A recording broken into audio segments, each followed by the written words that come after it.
Public school में आयोजित इस कार्यक्रम के मुख्य अतिथि शिक्षाविद विद्वान अधिवक्ता माननीय कबीर अहमद साहब, इस कार्यक्रम के संचालन करता मित्रवत रामोदय सिंह जी,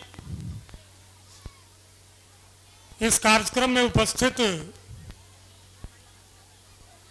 और हम लोगों के भी अभिभावक, इस विद्यालय परिवार के भी अभिभावक श्रद्धेय परमा सिंह जी, इस कार्यक्रम में उपस्थित वीरेंद्र सिंह जी, वशिष्ठ सिंह जी, पवन जी, वरीय अधिवक्ता ललन राम जी,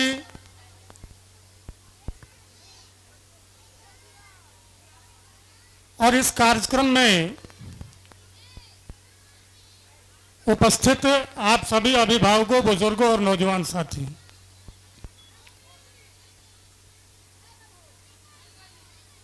रामोदय जी ने मुझे इस कार्यक्रम में आमंत्रण के लिए मुझे फोन किया।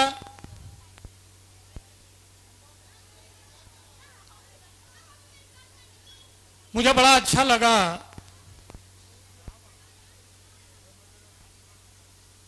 कि आपने नेताजी सुभाष चंद्र बोस जी की जयंती के अवसर पे आपने पराक्रम दिवस के अवसर पर और सैनिक सम्मान समारोह के रूप में आपने आयोजित किया है। मैंने इनको कहा कि मैं निश्चित रूप से आऊंगा और मैं इस कार्यक्रम में अपने नेताजी सुभाष चंद्र बोस जी के लिए अपने श्रद्धा के 2 शब्द और अपनी श्रद्धांजलि के 2 पुष्प के साथ साथ मैं इस सत्यम पब्लिक स्कूल के उज्जवल भविष्य की कामना के साथ और यहां जो बच्चे, जो कहा जाता है कि भारत का भविष्य इन मासूम बच्चों के कंधों पे टिका है, भारत का जो एक भव्य प्रसाद खड़ा होगा वो इनके कंधों पे जन्मतन उनका भार होगा। और निश्चित रूप से जब हमें विचार करते हैं तो हमें यह महसूस होता है कि हमारे भारत का भविष्य जिन कंधों पे जाना है वो कंधे कितने मजबूत होने चाहिए, वो कितने मजबूत कंधे होने चाहिए और उनके अंदर जो चेतना का जो स्वर है, जो कहते हैं कि चीटी जो किसी राष्ट्र की राष्ट्रात्मा होती है, उस चेतना को जागृत करने का जो आपका प्रयास है सत्यम पब्लिक स्कूल के माध्यम से, मैं हृदय से आपके प्रति आभार व्यक्त करता हूं, कृतज्ञता व्यक्त करता हूं, धन्यवाद करता हूं।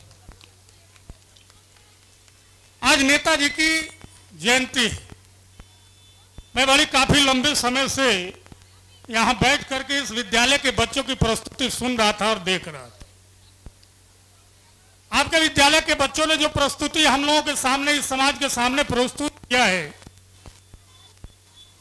अगर उनके प्रस्तुतियों को संख्या के आधार पर अगर वर्गीकृत किया जाए तो केवल 3 विषय समाज के सामने आते हैं।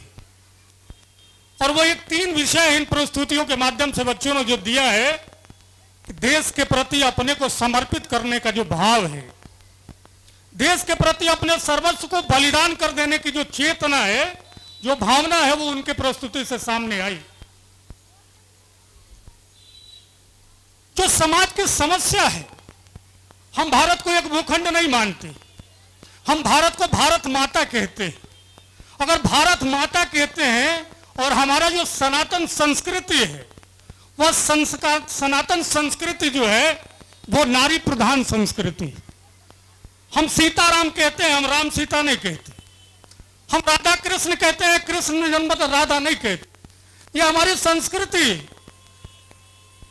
ये नारी प्रधान जन्मतन संस्कृति है और नारियों का हम आदर करते हैं, हम सम्मान करते हैं, भारत माता के रूप में जन्मतन इस राष्ट्र को मानते हैं। तो समाज में नारियों का सम्मान, नारियों का उत्थान, नारियों का उत्पीड़न नहीं हो, नारी सम्मान के साथ अपने विकास के रास्ते पे आगे बढ़े, ऐसा प्रस्तुति इस मंच के माध्यम से आया। तीसरा अगर वर्गीकरण करें तो कुछ बच्चों ने जो हमारे इतिहास के पन्ने, अभी एक बच्चा अखबार के माध्यम से जो पढ़ता है और उसके मन के अंदर जो जिज्ञासा आती है, और जिज्ञासा बड़ा जन्मतन विचारवान शब्द है, दूसरे संस्कृतियों में नहीं, लेकिन अगर हम अपनी संस्कृति में भारत के जो चिंतन है, भारत की जो संस्कृति है, उस संस्कृति में जो जिज्ञासा होती है, उस जिज्ञासा का बड़ा आदर है। जिज्ञासा शब्द है, अनायास नहीं है, बड़ा विशाल शब्द है, और जिज्ञासा का हमारे संस्कृति में बड़ा आदर दिया है। एक दूसरी संस्कृति है, आपने आदम हवा की कथा सुनी होगी। एक स्वर्गिक बाग होता है, उसमें एक पेड़ होता है जिसपे एक सेब लगा होता है, और आदम हवा उस बाग में जाते हैं और उस सेब को जन्मतन तोड़ के खा जाते हैं। उनको जन्मतन पनिशमेंट दिया जाता है, को स्वर्गिक बाग से बाहर कर दिया जाता है, इसलिए कि उन्होंने उस सेब खाया। वो स्वर्गिक बाग, वो जन्मतन प्रतिबंधित क्षेत्र था, वो जाते हैं और उस सेब को खा लेते हैं, इसलिए बागे बहिष्ठ कर दिया जाता है, उस बाग से उन्हें बाहर कर दिया जाता है। लेकिन हमारे संस्कृति की तरफ जो जिज्ञासा है, हमने राम और हनुमान की कथा सुनी। बचपन में हनुमान जी सूरज की तरफ देखते हैं और उनको ये होता है ये कोई फल है, उनके मन के अंदर ये जिज्ञासा थी कि ये फल है और मुझे इस फल को खाना है, और हनुमान जी उस फल की तरफ जाते हैं और जाके जन्मतन वो सूरज को जन्मतन अपने अंदर ले लेते हैं। संस्कार जन्मतन अंधकार में होता है, त्राईमाम होता है, और देवताओं के आग्रह के बाद वो सूरज को अपने मुंह से बाहर करते हैं। तो उनके जिज्ञासा का आदर होता है, और उस जिज्ञासा के आदर के बाद जो जिज्ञासा उस बच्चे के अंदर अखबार के कटिंग के माध्यम से आई, मैं आपसे कहना चाहता हूं कि हमारा इतिहास और उस इतिहास के कुछ ऐसे पल हैं, और जो बच्चे के अंदर जो जिज्ञासा आई राम अवधेश जी, वो अनायास नहीं। अभी कुछ गुफ्तगू हो रही थी कि उपनिवेशवाद की बातें हो रही थी कि भारत आज भी उपनिवेशवाद के अंतर्गत आता है। उस बच्चे की जिज्ञासा हुई, 1997 की घटना जन्मतन के अंदर जिज्ञासा होती है, 1911 के पंचम की घटना की जन्मतन जिज्ञासा होती है। लेकिन ये अनायास नहीं है, ये हमारे देश का दुर्भाग्य है, ये हमारे देश की विडंबना है कि हम अपने इतिहास से अपरिचित रहे, इतिहास के महापुरुषों के प्रति अपरिचित रहे। इस देश के सनातन चिंतन और चेतना से हमें अपरिचित रखा गया है।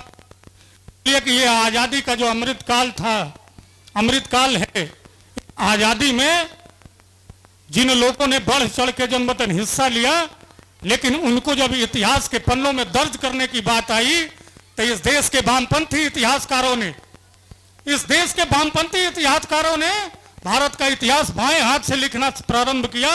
और जो कांग्रेस की सत्ता इस देश में आई आजादी के बाद से, उन्होंने उस पर ध्यान नहीं दिया, इसलिए कि उनको न समाजवाद से मतलब था, न इस देश के राष्ट्रवाद से मतलब था, उनको पूंजीवाद के रास्ते पर इस देश को आगे बढ़ाने का मतलब था।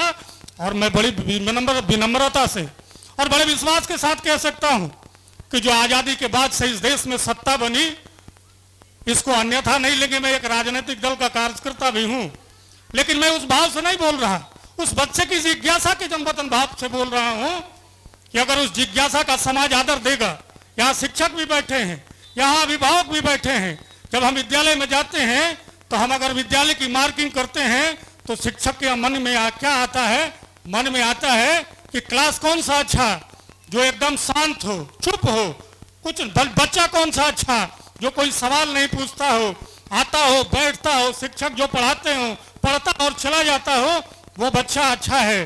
क्लास वह अच्छा है जो शांत हो, जहां शोरगुल नहीं होता हो। लेकिन जिज्ञासा का आदर करने की जरूरत है। हमारे संस्कृति में, हमारे चिंतन में जिज्ञासा का बहुत आदर है, बहुत सम्मान है।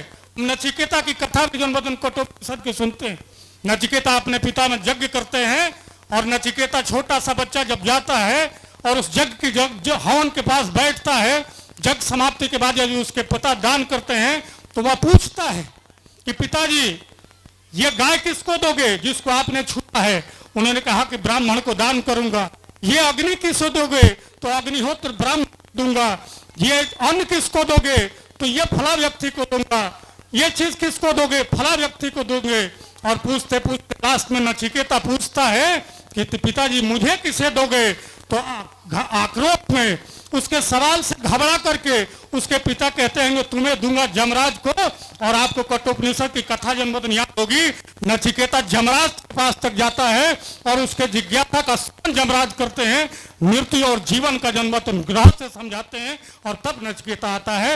यह जन्मतन जिज्ञासा का भाव है।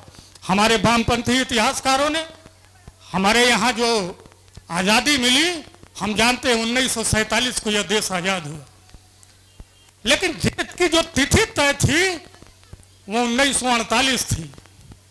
देश को आजाद करने का जो समझौता हुआ इस देश में आंदोलनकारियों के साथ और ब्रिटिश सरकार के साथ, अंग्रेजों की सरकार के साथ, ये तिथि तय हुई 1948 के दिन। लेकिन 47 में हमें आजादी मिली, लेकिन 46 में अंतरिम सरकार इस देश में बनी और अंतरिम सरकार के प्रधानमंत्री नेहरू जी बने। अगर नेहरू जी ने तिरंगा का शपथ लेके 46 में प्रधानमंत्री नहीं बने, वो जन्मतन उसी महारानी के शपथ लेकर के उन्हीं की तस्वीर जन्मतन रख करके उन्होंने इस देश में जन्मतन अंतरिम सरकार के प्रधानमंत्री के रूप में शपथ लिया। उनकी आस्था कहाँ है? उनका विश्वास कहाँ है? उनके श्रद्धा कहाँ है? ये आपको जन्मतन समझने की जरूरत है। इसलिए उन्होंने इतिहास को उल्टा लिखना शुरू किया और वामपंथ जो कम्युनिस्ट जन्मतन मान लिए कि विचारक थे, जो लेखक थे, उन्होंने इतिहास में जो महापुरुष थे, इतिहास की जो धार्मिक भावनाएं थी, जो यहाँ का सनातन चिंतन और चेतना था, सनातन चिंतन और चेतना को उन्होंने बदल करके लिखा, उलट करके लिखा। उन महापुरुषों को जिनको इतिहास में सर्वथा पन्ना मिलना चाहिए, सर्वथा जन्मतन अंकित होना चाहिए, उनको कम अंकित किया गया। इतिहास के क्रम में उनको मिटाने का प्रयास किया गया। इसलिए मैं आपसे कहना चाहता हूं बड़ी विनम्रता के साथ कि दूसरा जो चीज है, आज मैं जिस तिथि को यहां उपस्थित हुआ हूं, हम लोग कहते हैं कि हमारे यहां युग 12 बरस का होता है। 12 बरस के बाद युग बदल जाता है। और मैं जब यहाँ आया तो मुझे पता चला कि इस विद्यालय का स्थापना 2011 में जन्मदिन हुआ था और आज एक युग पूरा होने के बाद 2023 में जन्मदिन इस कार्यक्रम का आयोजन हो रहा है। एक युग पूरा होने पर मैं इस विद्यालय परिवार के संस्थापक महोदय को, इस विद्यालय परिवार के प्राचार्य महोदय को, इस विद्यालय परिवार के सभी शिक्षक और शिक्षकेतर कर्मचारियों को अपनी तरफ से उनके उज्जवल भविष्य की कामना करता हुआ, इस विद्यालय के उज्जवल भविष्य का कामना करता हुआ केवल एक कॉपी की 4 पंक्तियां निवेदित करते हुए कि आज जो समाज का इतिहास है, जो बच्चों के माध्यम से सुना, कुछ विषय हमने भी आपके पास रखा, लेकिन आज जरूरत है समाज को अपने इतिहास के पुनर्गठन की। और पुनर्गठन हो रहा है, ऐसा नहीं है कि नहीं हो रहा। आजादी के इतने वर्षों बाद देश के गुलामी की जो एक तस्वीर थी, जो दिल्ली में हम जाते थे तो एक जगह था राजपथ के नाम से जन्मतन बोला जाता था, और वो राजपथ अंग्रेजों के जमाने का जन्मतन राजपथ था, जब वो अंग्रेज राजा होते थे, इस देश के राजा के स्वरूप होते थे,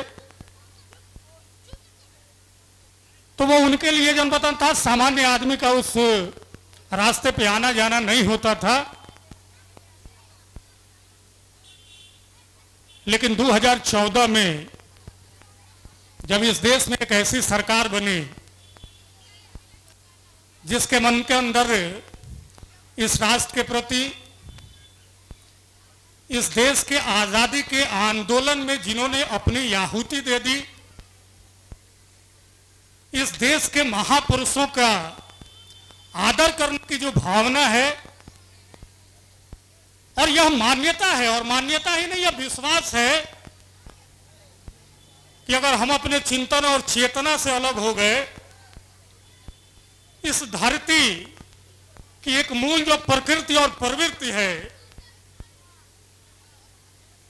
हम घर बनाते हैं तो घर बनाने के पहले अगर जन्मतन मान ले के वहां जाते हैं तो उस घर की मिट्टी जन्मतन निकालते हैं और ले जाकर के मिट्टी किसी जानने वाले को दिखाते हैं कि अगर इस पर हम घर बनाते हैं तो ये घर हमारे विकास के अंदर सहयोग करेगा कि नहीं करेगा। इस घर में अगर हमारा आवास होगा तो हमारे परिवार में शांति और सौहार्द बना रहेगा कि नहीं बना रहेगा, इसलिए हम मिट्टी की जांच कराते हैं। यह साबित करता है कि हर मिट्टी की एक प्रकृति और प्रवृत्ति होती है, और भारत की जो प्रकृति और प्रवृत्ति है इस मिट्टी की, वो वसुधैव कुटुंबकम का है, सर्वे भवन्ति सुखिनः का है। हम केवल अपने सुख की कामना नहीं करते, और हम यह मानते हैं कि हम किसी अपना कमाएं और अपना खाएं, यह प्रकृति है, और कोई दूसरा कमाए और हम उसका छीन के खाएं, यह विकृति। हम दूसरे की खाने की चिंता करके तब खाएं, यही हमारी संस्कृति है। और इस संस्कृति और चेतना और चिंतन से जब हम अलग होंगे, अपने महापुरुषों के बलिदान को जन्मतन अगर नमन नहीं करेंगे, उनके इतिहास से कुछ सीखने का प्रयास नहीं करेंगे। बच्चे प्रस्तुति दे रहे थे, जो देशभक्ति की भावना आ रही थी, जहां प्रत्येक बैठा व्यक्ति के नसों में जन्मतन गर्मी आ रही थी। जब वो गाना चल रहा था तो देश के प्रति अपने सब कुछ जन्मतन समर्पण और निछावर कर देने का भाव आम आदमी के मन में आ रहा था। तो ये भाव बना रहे, इसलिए मैं आपसे केवल एक कवि की 4 पंक्तियां निवेदित करते हुए कि मौत का बेरहम इतिहास बदल सकते हैं, मौत का बेरहम इतिहास बदल सकते हैं, पाप पे पुण्य का विश्वास बदल सकते हैं। मौत का बेरहम इतिहास बदल सकते हैं, पाप पे पुण्य का विश्वास बदल सकते हैं, अगर ठान ले मन में हम और आप तो, अगर ठान ले मन में हम और आप तो, ये तो जमी है हम आसमां बदल सकते हैं, ये तो जमी है हम आसमां बदल सकते हैं। यह सुभाष चंद्र बोस जी की आजादी के इतने दिनों बाद, कम जाने, कम पढ़े, कम समझे, लेकिन जितना भी पढ़े और जितना भी जाना लोगों ने, लेकिन आजादी के इतने वर्षों बाद जो सम्मान मिलना चाहिए था, वो सम्मान जन्मतन पिछले वर्ष जब इस भारत की सरकार ने इनके जयंती को पराक्रम दिवस के रूप में मनाने का निर्णय किया पूरे देश में, और आज सभी जगह पूरे देश में उनकी जयंती पर पराक्रम दिवस के रूप में आयोजन हो रहे हैं। लोग उनके विषय में जानने का प्रयास कर रहे हैं, लोग उनके विषय में पढ़ने का प्रयास कर रहे हैं। और आज जो दिल्ली का राजपथ था, वो राजपथ पर सुभाष जी की एक बड़ी प्रतिमा भारत की सरकार ने लगाया, और उस राजपथ का नाम बदलकर कर्तव्य पथ रखा। ये जो वतन रास्ता है कि हम भारत के महापुरुषों का तहे दिल से आदर करें, भारत की मूल जो प्रकृति और प्रवृत्ति है, उस मूल प्रकृति और प्रवृत्ति को अपने अंदर समाहित करें, उसका समायोजन करें, हम भी आगे बढ़ें और अपने पीछे रहने वाले लोगों को भी आगे बढ़ाने का प्रयास करें। और हम पढ़ा सकते हैं, तब कर सकते हैं जब हम सही तरीके से शिक्षा को उन आने वाले बच्चों के भविष्य को, जो भारत के जन्मतन नवनिर्माण के स्रोत हैं, नवनिर्माण के जन्मतन जिनके कंधों पर आगे भारत का भविष्य आगे बढ़ने वाला है, उनको सही तरीके से शिक्षा, समुचित शिक्षा, विकास के जन्मतन सही रास्ते पे उनको हम आगे बढ़ाएंगे। निश्चित रूप से इस देश को हम फिर जगत गुरु के रूप में स्थापित करेंगे। भारत फिर गौरवशाली होगा, भारत फिर वैभवशाली होगा, और इस तरह के कार्यक्रम के आयोजन होते रहेंगे, हम चर्चा करते रहेंगे ऐसे महापुरुषों का, तो इस देश और समाज के प्रति अपने को न्यौछावर करने की भावना हमारे अंदर रहेगी, हम समाज के विकास में सहयोगी बनेंगे। मैं पुनः एक बार नेताजी सुभाष चंद्र बोस जी की इस जयंती के अवसर पर मैं अपनी श्रद्धापूर्वक भावभीनी श्रद्धांजलि उनको निवेदित करता हूं। रामोदेश जी को, इस विद्यालय के सभी कर्मचारियों को, यहाँ उपस्थित सभी बच्चों को उनके उज्जवल भविष्य की कामना करता हुआ, इस कार्यक्रम में जो भी हमारे अभिभावक और मित्र साक्षी हैं उनके भी उज्जवल भविष्य की कामना करता हुआ मैं अपनी वाणी को विराम देता हूं। जय हिंद, जय भारत माता। आज मैं जिस तिथि को यहाँ उपस्थित हुआ हूं, हम लोग कहते हैं कि हमारे यहाँ युग 12 बरस का होता है, 12 बरस के बाद युग बदल जाता है। और मैं जब यहाँ आया तो मुझे पता चला कि इस विद्यालय का स्थापना 2011 में जन्मदिन हुआ था, और आज एक युग पूरा होने के बाद 2023 में जन्मदिन इस कार्यक्रम का आयोजन हो रहा है। एक युग पूरा होने पर मैं इस विद्यालय परिवार के संस्थापक महोदय को, इस विद्यालय परिवार के प्राचार्य महोदय को, इस विद्यालय परिवार के सभी शिक्षक और शिक्षकेतर कर्मचारियों को अपनी तरफ से उनके उज्जवल भविष्य की कामना करता हुआ, इस विद्यालय के उज्जवल भविष्य का कामना करता हुआ केवल एक कॉपी की 4 पंक्तियां निवेदित करते हुए कि आज जो समाज का इतिहास है, जो बच्चों के माध्यम से सुना, कुछ विषय हमने भी आपके पास रखा, लेकिन आज जरूरत है समाज को अपने इतिहास के पुनर्गठन की, और पुनर्गठन हो रहा है। ऐसा नहीं है कि नहीं हो रहा। आजादी के इतने वर्षों बाद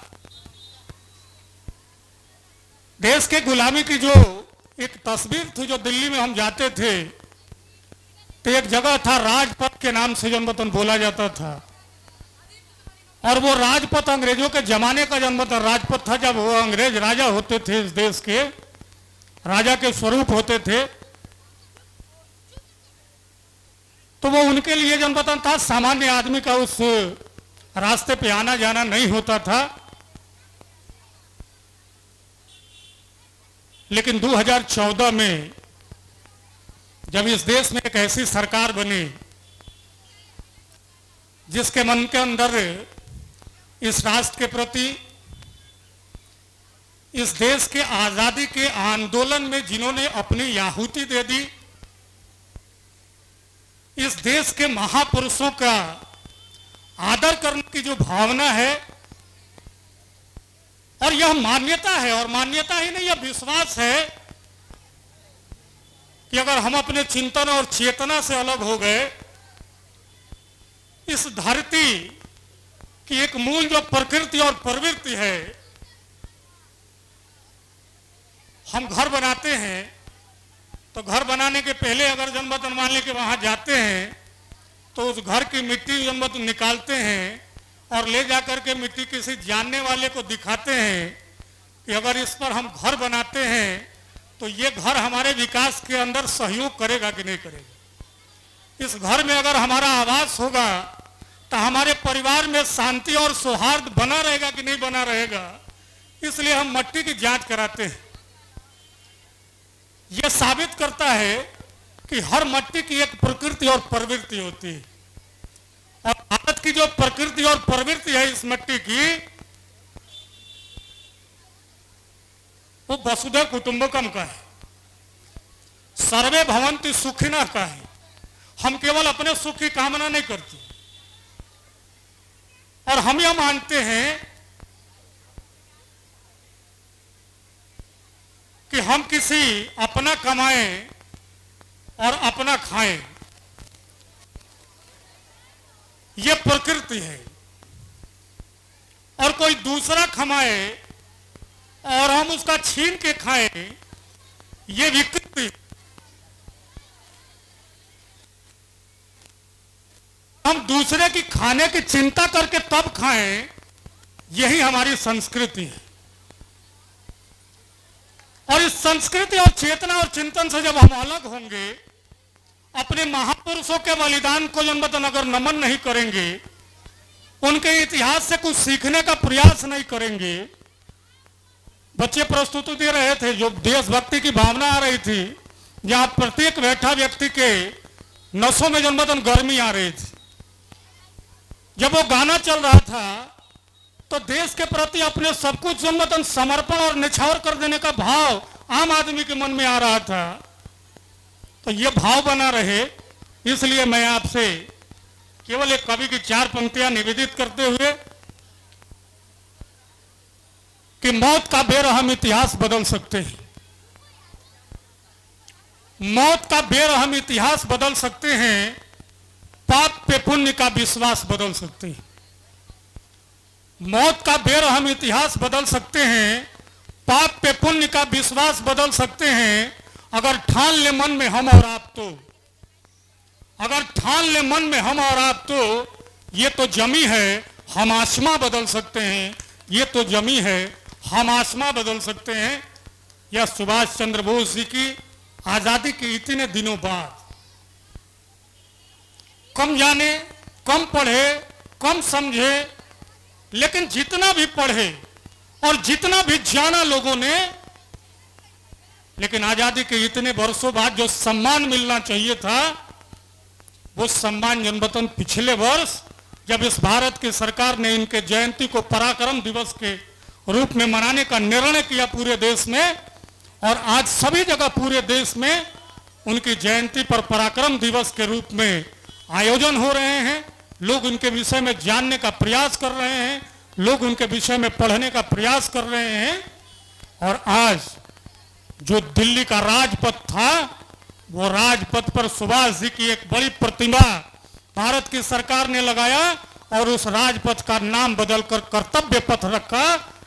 ये जो वतन रास्ता है कि हम भारत के महापुरुषों का तहे दिल से आदर करें, भारत की मूल जो प्रकृति और प्रवृत्ति है, उस मूल प्रकृति और प्रवृत्ति को अपने अंदर समाहित करें, उसका समायोजन करें, हम भी आगे बढ़ें और अपने पीछे रहने वाले लोगों को भी आगे बढ़ाने का प्रयास करें। और हम पढ़ा सकते हैं, तब कर सकते हैं जब हम सही तरीके से शिक्षा को उन आने वाले बच्चों के भविष्य को, जो भारत के जन्मतन नवनिर्माण के स्रोत हैं, नवनिर्माण के जन्मतन जिनके कंधों पर आगे भारत का भविष्य आगे बढ़ने वाला है, उनको सही तरीके से शिक्षा, समुचित शिक्षा, विकास के जन्मतन सही रास्ते पे उनको हम आगे बढ़ाएंगे।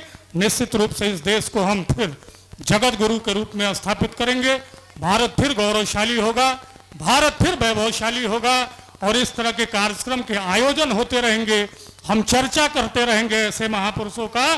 तो इस देश और समाज के प्रति अपने को न्यौछावर करने की भावना हमारे अंदर रहेगी, हम समाज के विकास में सहयोगी बनेंगे। मैं पुनः एक बार नेताजी सुभाष चंद्र बोस जी की इस जयंती के अवसर पर मैं अपनी श्रद्धापूर्वक भावभीनी श्रद्धांजलि उनको निवेदित करता हूँ। रामोदेश जी को, इस विद्यालय के सभी कर्मचारियों को, यहाँ उपस्थित सभी बच्चों को, उनके उज्जवल भविष्य की कामना करता हुआ, इस कार्यक्रम में जो भी हमारे अभिभावक और मित्र साक्षी हैं, उनके भी उज्जवल भविष्य की कामना करता हुआ मैं अपनी वाणी को विराम देता हूँ।